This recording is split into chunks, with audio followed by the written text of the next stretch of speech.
In the annals of human history, we behold a canvas of human triumphs and innovations, such as exploring space, the development of mobile technology, conquering air travel, and social movements that have led nations to choose virtue over victory or economic value.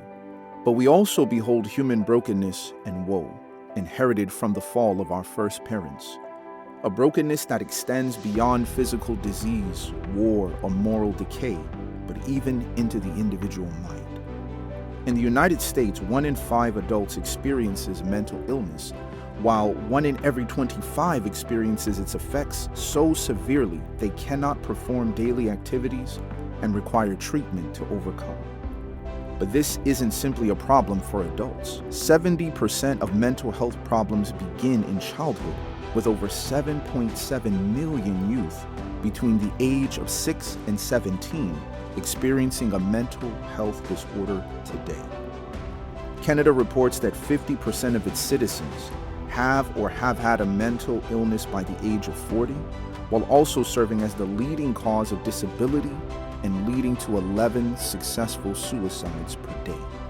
Even more alarming is that many reported being more willing to tell their friends they had diabetes or cancer than to share their struggle with mental illness. Early intervention is one key element to better outcomes, but the chasm of stigma is vast and difficult to cross. But on the wings of hope, such a stigma can be overcome, especially when we find hope to be more than a feeling, but a person, Jesus Christ. Jesus stated in Luke 4:18 that he was anointed to heal the brokenhearted. Jesus has anointed us with his Spirit to do the same for the brokenhearted of our day. This work we as his church have inherited as a legacy to continue his loving ministry to the whole soul. Built upon our view of what it means to be human, we can offer a more holistic framework for recovery to those fighting on the battlefield of mental health.